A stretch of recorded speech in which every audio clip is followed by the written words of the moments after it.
Well, Dottie, it's your 101st birthday. How do you feel? I feel 100 birthday. Yeah, you I feel feel 100, no, 101. Yeah. Now, what was your earliest memory when you were a kid? Oh my God. Well, I had a wonderful childhood and wonderful parents, and we kids who would go out roller skating or play tag or go seek. We had a great time growing up. Really did. No I- regrets. How many kids were in your family? Just two, my older sister and myself. And what was your sister's name? Well, her name was Margaret, but we called her Peg. She was wonderful. And where were you born? In Wilmington, Delaware. And what was your favorite thing to do when you were a kid? I guess roller skating. I love to go roller skating. Any childhood games. That's back when kids stayed out and played games. All kids today don't do that. No. And we had a wonderful time growing up. We really did. And what was your first job? In a library. So you had to be quiet. Yeah, yeah. I started part-time in a library in Delaware when my husband had gone back to college after the war. He went back on the GI Bill. So I got a job in the college library. And we did that. We would, of course, didn't have any money. We would go to a soda shop and get a hamburger for dinner almost every night. That would be our meal. How much did that cost? Hmm? How much did that cost? How much? Oh my gosh. Might have been 25 cents. And we'd probably get a cup of coffee. And then we got a room at this lady, and we had a room, and she gave us, in the morning she gave us a cup of coffee and toast. And it was $7 for the room and the toast and coffee. Do you remember your first car? My first, Your first vehicle that you drove? oh my gosh, I think it was my first one. I think it was a Plymouth convertible. Yeah. And then we had the Chevy. But I remember the Plymouth first because it had a rumble seat, and I thought that was great. What color was it? It was red. Oh, Yeah. And, Yeah. But can I tell you? Yeah, when he was in college, when we go for soda shop for lunch, we'd have a bowl of soup, and that was our expense to just have a bowl of soup. But Now- you know, it wasn't bad because there were so many GIs doing the same thing, going back to college after the war, that we were all in the same boat, and nobody had more money than the other one. So we just get together and have a good time, play games, maybe get a hamburger or something. And we had a wonderful time. We really had a lot of good memories. yeah, and a lot of dancing. Hmm. You like dancing. Yeah, oh, love to dance. Yeah. I love to dance. Yeah, we went before the war when I was in high school. I went to a girls' school Catholic girls' school, and there was a Catholic boys' school. And we always dated each other. The girls dated the boys from the Salesianum, the Catholic boys' school. And we would have dances, they would have dances, we would have dances. So we did a lot of dancing. That was our main thing to do. Yeah. I met my husband in my senior year of high school. It actually, at the end of school, was like June that I met him. I had a date with a boy that was a good friend of mine, and we went to the YWCA. They had dances on Friday night. And then Jack, my husband, was with a gang of boys, friends of his, and they decided they would Marley down. come to the dance as stags. They didn't have dates, they just came in stag, but he came over and asked my date if he could have a dance with me, and which he did.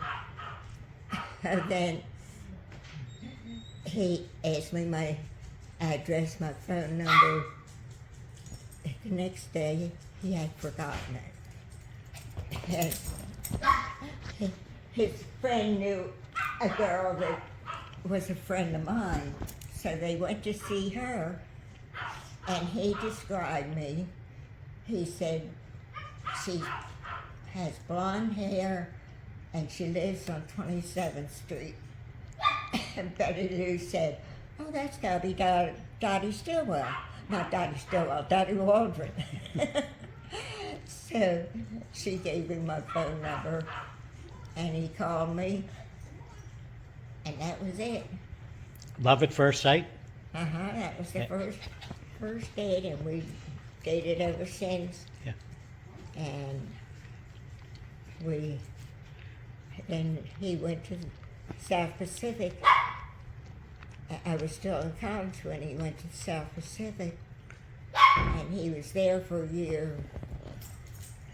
Then he was sent back to go to OCS, and he graduated from OCS the same time I graduated from college.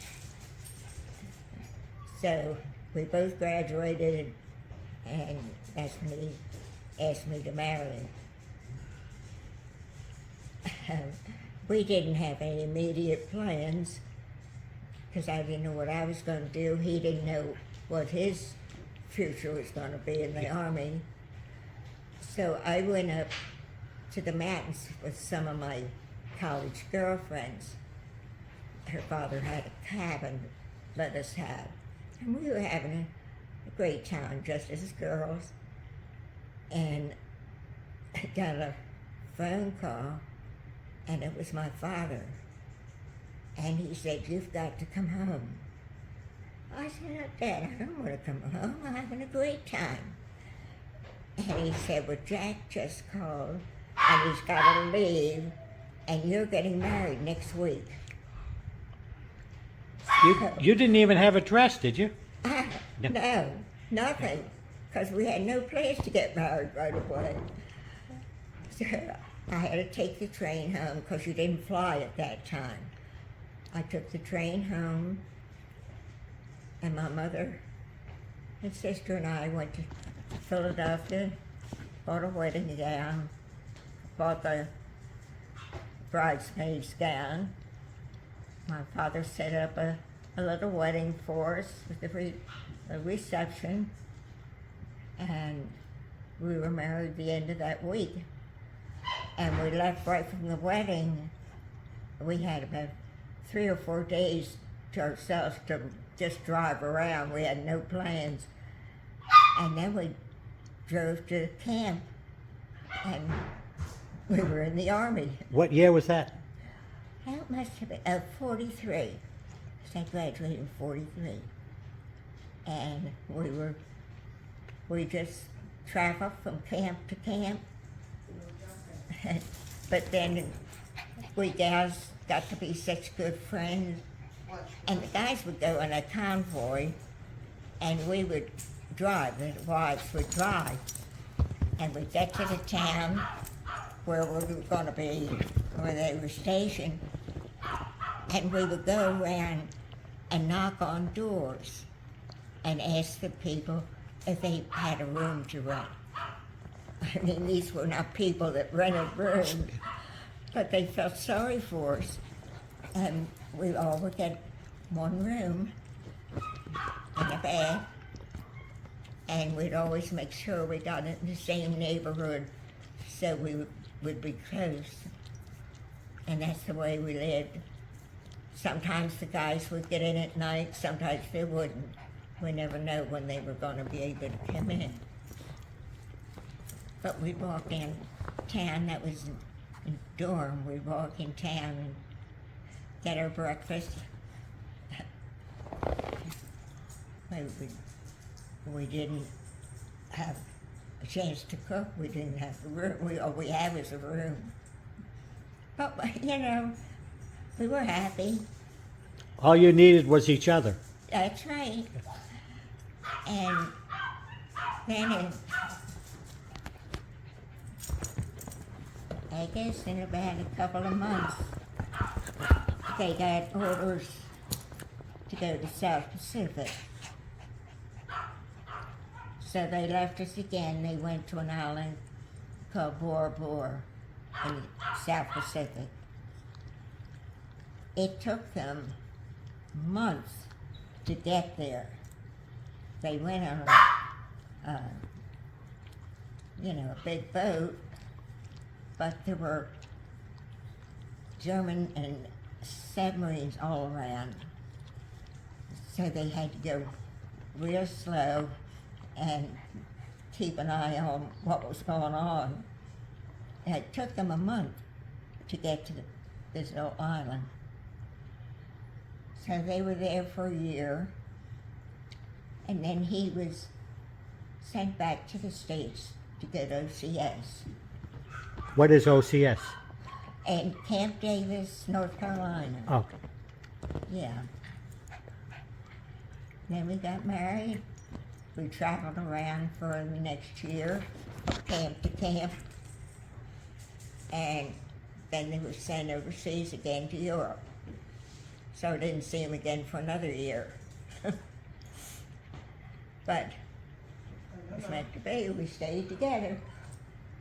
And he got home, went to OCS, then we got married.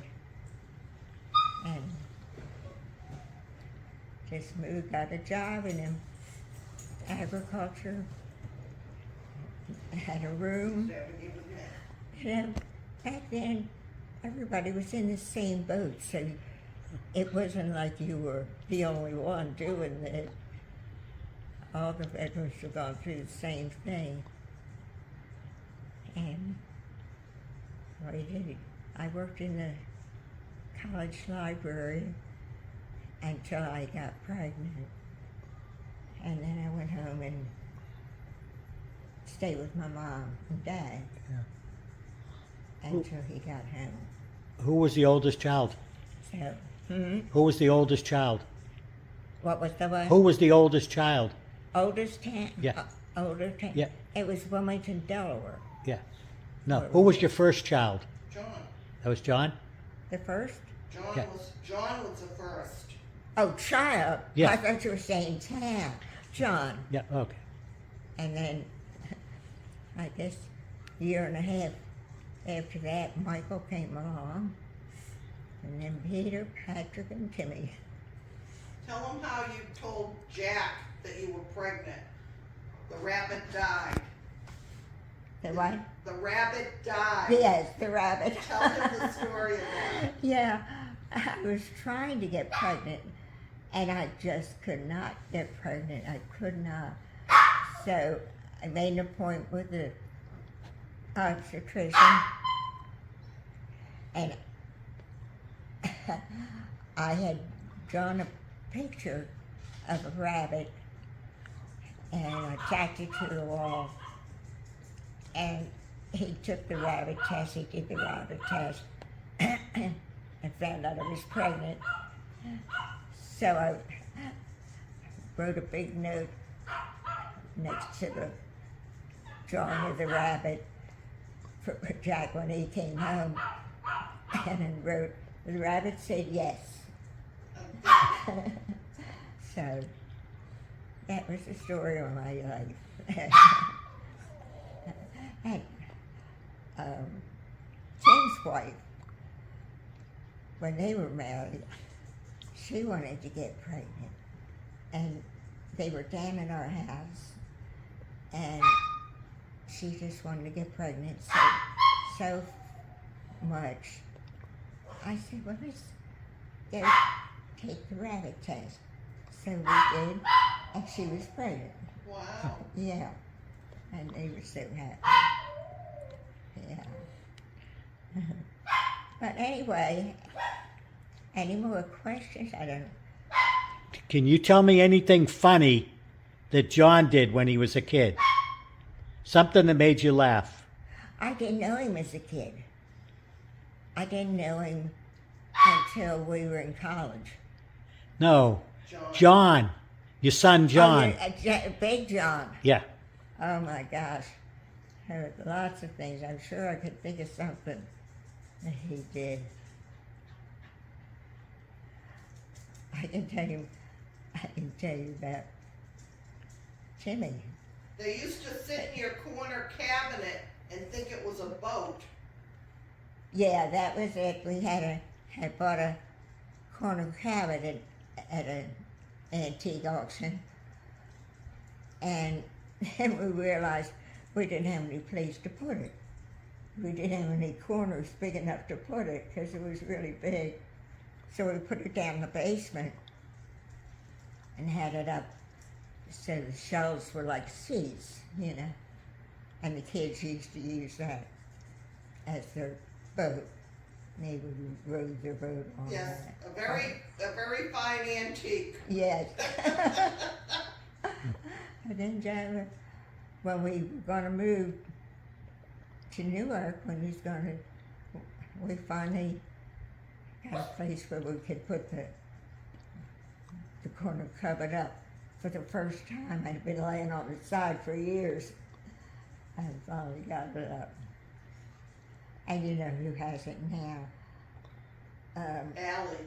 Allie. Huh? Allie. Yes, Allie has it, thank goodness. She liked it so much that when Ann got somebody to buy it, she had to go back and buy it back from them. Yeah, I was so glad because I wanted to keep it in the family. Yeah. Because it had memories of how we bought it and how Jack refinished it. He worked on it so. And we bought some cane chairs, and he took a course at the community college on how to cane. And he caned two chairs.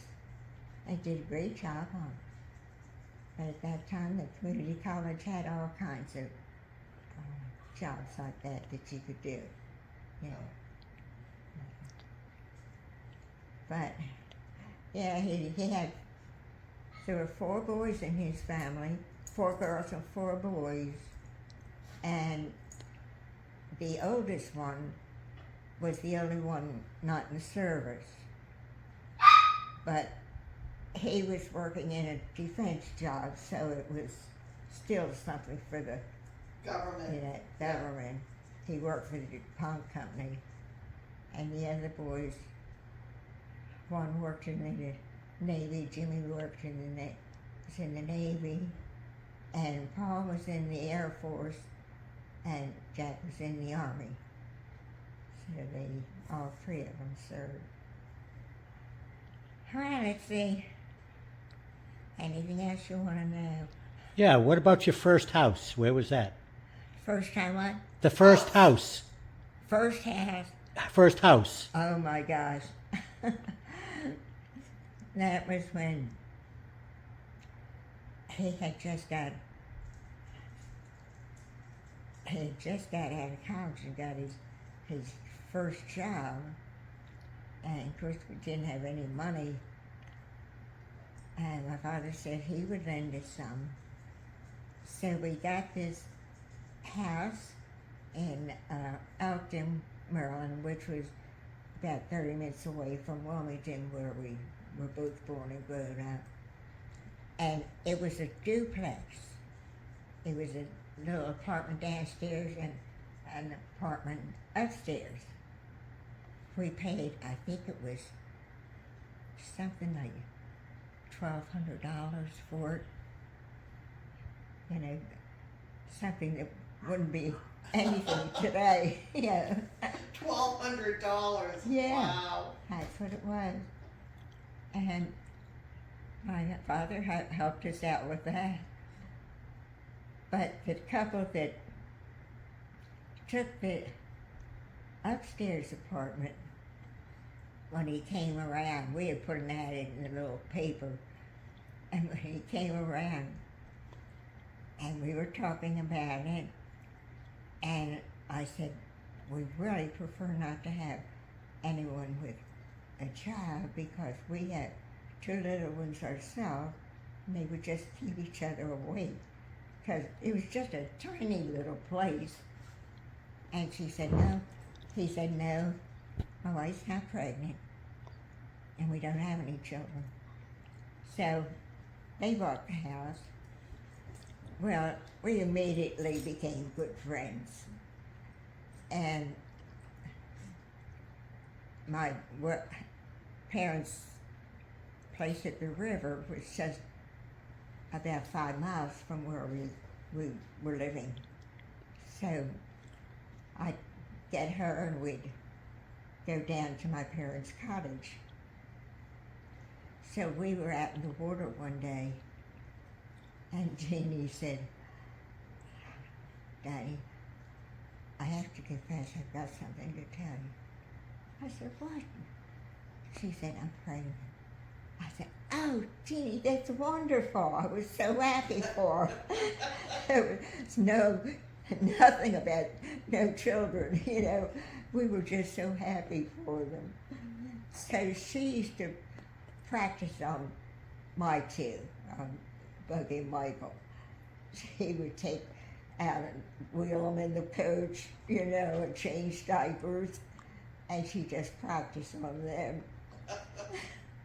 And we walked the night with her husband, and he was a great guy. He was Italian, and his name was Alphonse, but everybody called him Fof.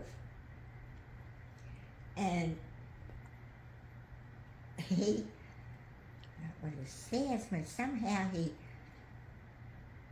was like he's involved somehow in selling this beef.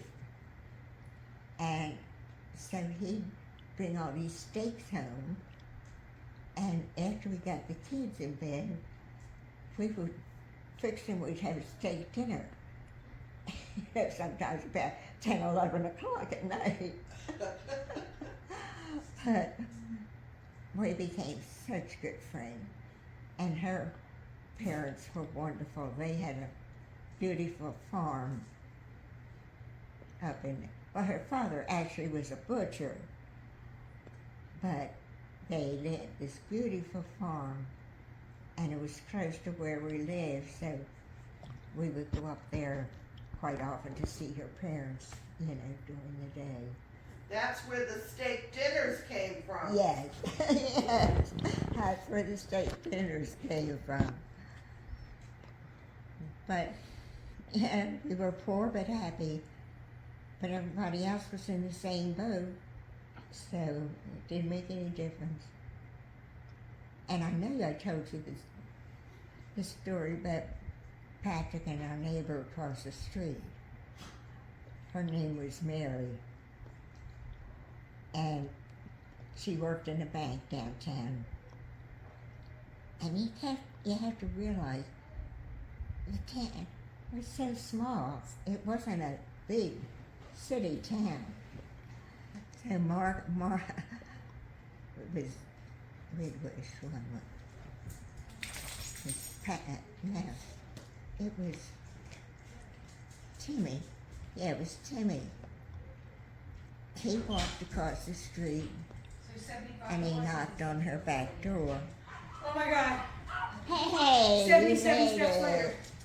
it. She was just finishing up a story. Oh, He's been sorry. taking my I'm sorry. history. Oh my, oh my, oh You know, I'm so famous my. Tell him.